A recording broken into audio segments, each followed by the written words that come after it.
Haleluya, puji Tuhan Yesus Kristus. Saudara-saudara yang terkasih di dalam Tuhan Yesus, saya ucapkan selamat pagi, selamat berjumpa kembali dalam acara Renungan Sarapan Rohani bagi kita semua. Renungan kita kali ini saya beri judul Teruslah Melaju. Saudara, pada bulan Agustus ini, tepatnya pada tanggal 17 Agustus 2023, kita merayakan HUT Kemerdekaan RI yang ke-78. Umur yang sudah matang. Saudara, setelah kita merdeka, apakah pemerintah bersantai-santai saja menikmati kemerdekaan ini? Tentunya tidak. Pemerintah terus melaju menjalankan roda pemerintahan. Banyak yang harus ditingkatkan. Perjuangan terus berlanjut. Para penjajah masih mencari celah untuk kembali menjajah bangsa Indonesia. Keamanan perlu ditingkatkan. Perjuangan bangsa Indonesia melawan kolonial yang berusaha masuk kembali ke Indonesia melalui Bandung yang kita kenal dengan Bandung Lautan Api. Juga di Surabaya pada tanggal 10 November terkenal dengan Hari Pahlawannya. Bukan itu saja, dari dalam ada pemberontakan, misalnya pemberontakan PKI, DITII. Juga di bidang pendidikan perlu ditingkatkan agar masyarakat menjadi cerdas, tidak mudah dibodohi oleh sesuatu yang menyesatkan. Di bidang ekonomi agar masyarakat lebih sejahtera dengan memberantas kemiskinan. Juga di bidang lain yaitu teknologi, kebudayaan, sosial, dan lain sebagainya. Semua itu dilakukan pemerintah agar masyarakat mendapat kehidupan yang lebih aman, lebih layak, dan lebih sejahtera. Dan yang sekarang sedang marak dilakukan yaitu pembangunan infrastruktur sehingga hubungan antara pulau lebih baik lagi. Sekarang Indonesia tidak dipandang sebelah mata lagi oleh bangsa-bangsa lain sebab banyak kemajuan yang telah dicapai oleh bangsa Indonesia. Bagaimana dengan kita yang telah dimerdekakan dari perhambaan dosa dan memperoleh hidup kekal karena pengorbanan Tuhan Yesus Kristus di atas kayu salib Golgota? Roma 6 ayat 22-23 dikatakan, tetapi sekarang setelah kamu dimerdekakan dari dosa dan setelah kamu menjadi hamba Allah, kamu beroleh buah yang membawa kamu kepada pengudusan dan sebagai kesudahannya ialah hidup yang kekal. Sebab upah dosa ialah maut, tetapi karunia Allah ialah hidup yang kekal di dalam Kristus Yesus. Puji Tuhan. Rasul Paulus mengingatkan kepada kita agar kita tetap berdiri teguh dan jangan mau lagi dikenakan kuk perhambaan. Juga dalam Galatia 5 ayat 1 dikatakan, supaya kita sungguh-sungguh merdeka, Kristus telah memerdekakan kita. Karena itu berdirilah teguh dan jangan mau lagi dikenakan kuk perhambaan.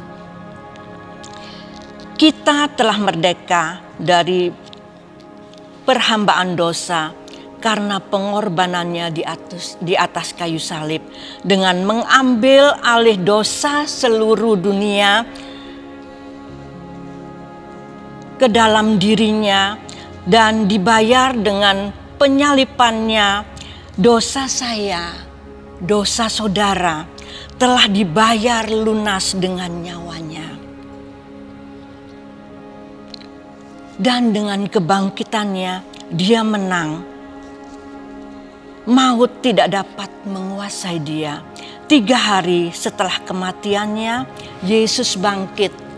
Yesus menang, kita pun menang oleh kematian dan kebangkitannya. Tetapi dalam kemerdekaan yang Tuhan telah berikan kepada kita, jangan kita bersantai-santai saja. Musuh sedang menunggu kelemahan kita, kelengahan kita, dan mereka siap masuk untuk menjajah kita kembali. Sebab itu, perlengkapi hidup kita dengan seluruh perlengkapan senjata Allah. Mari kita baca di dalam Efesus 6 ayat 13 sampai yang ke-17.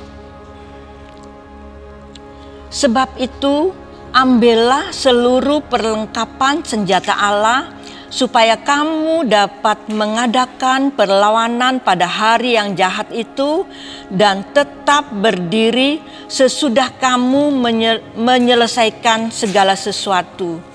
Jadi berdirilah tegap, berikat pinggangkan kebenaran dan berbaju sirahkan keadilan, kakimu berkasutkan kerelaan untuk memberitakan Injil damai sejahtera. Dalam segala keadaan pergunakanlah perisai iman.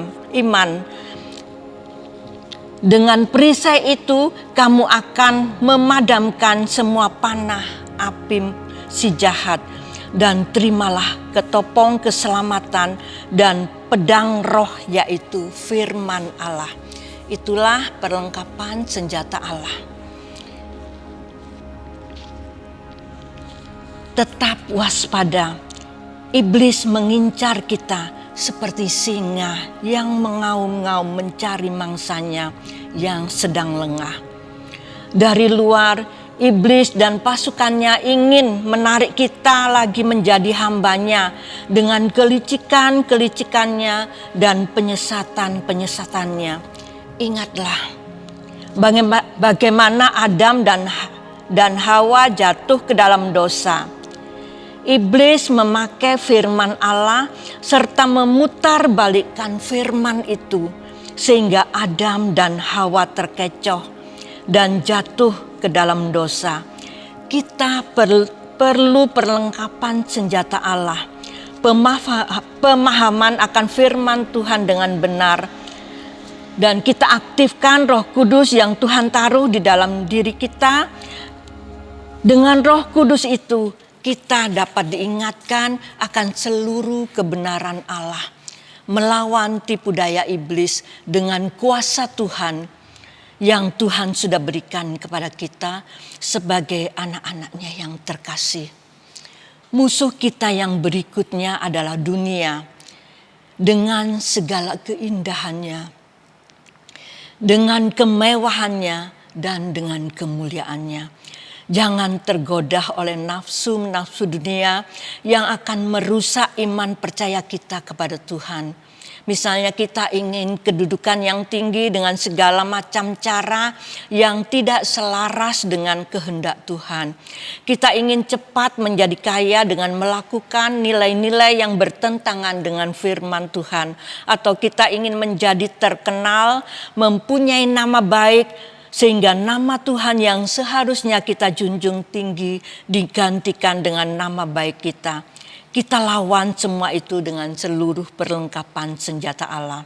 Satu hal lagi musuh kita dari dalam diri kita sendiri, yaitu keinginan daging, yang dapat kita baca dalam Galatia 5 ayat 19 sampai 21.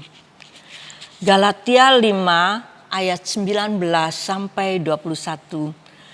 Perbuatan daging telah nyata: pencabulan, kecemaran, hawa nafsu, penyembahan berhala, sihir, perselisihan, iri hati, amarah, kepentingan diri sendiri, percideraan, roh pemecah, kedengkian, kemabukan, pesta pora, dan sebagainya. Terhadap semua itu, kuperingatkan kamu, seperti yang telah kubuat dahulu, bahwa barang siapa melakukan hal-hal yang demikian, ia tidak akan mendapat bagian dalam kerajaan Allah.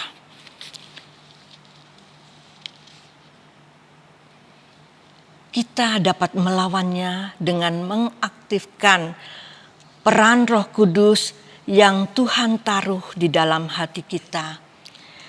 Sehingga nampaklah buah-buah Roh Kudus yang dapat kita baca di dalam Galatia 5 ayat 22 sampai 23. Demikian bunyinya. Tetapi buah roh ialah kasih, sukacita, damai sejahtera, kesabaran, kemurahan, kebaikan, kesetiaan, kelemah lembutan, dan penguasaan diri. Tidak ada hukum yang menentang hal-hal itu. Buah-buah Roh Kudus dapat dinikmati oleh diri kita sendiri, oleh orang lain, terutama oleh Tuhan, Bapa kita yang ada di surga. Puji Tuhan, jangan santai, teruslah melaju untuk mencapai kemenangan demi kemenangan sampai Tuhan Yesus datang kembali. Amin.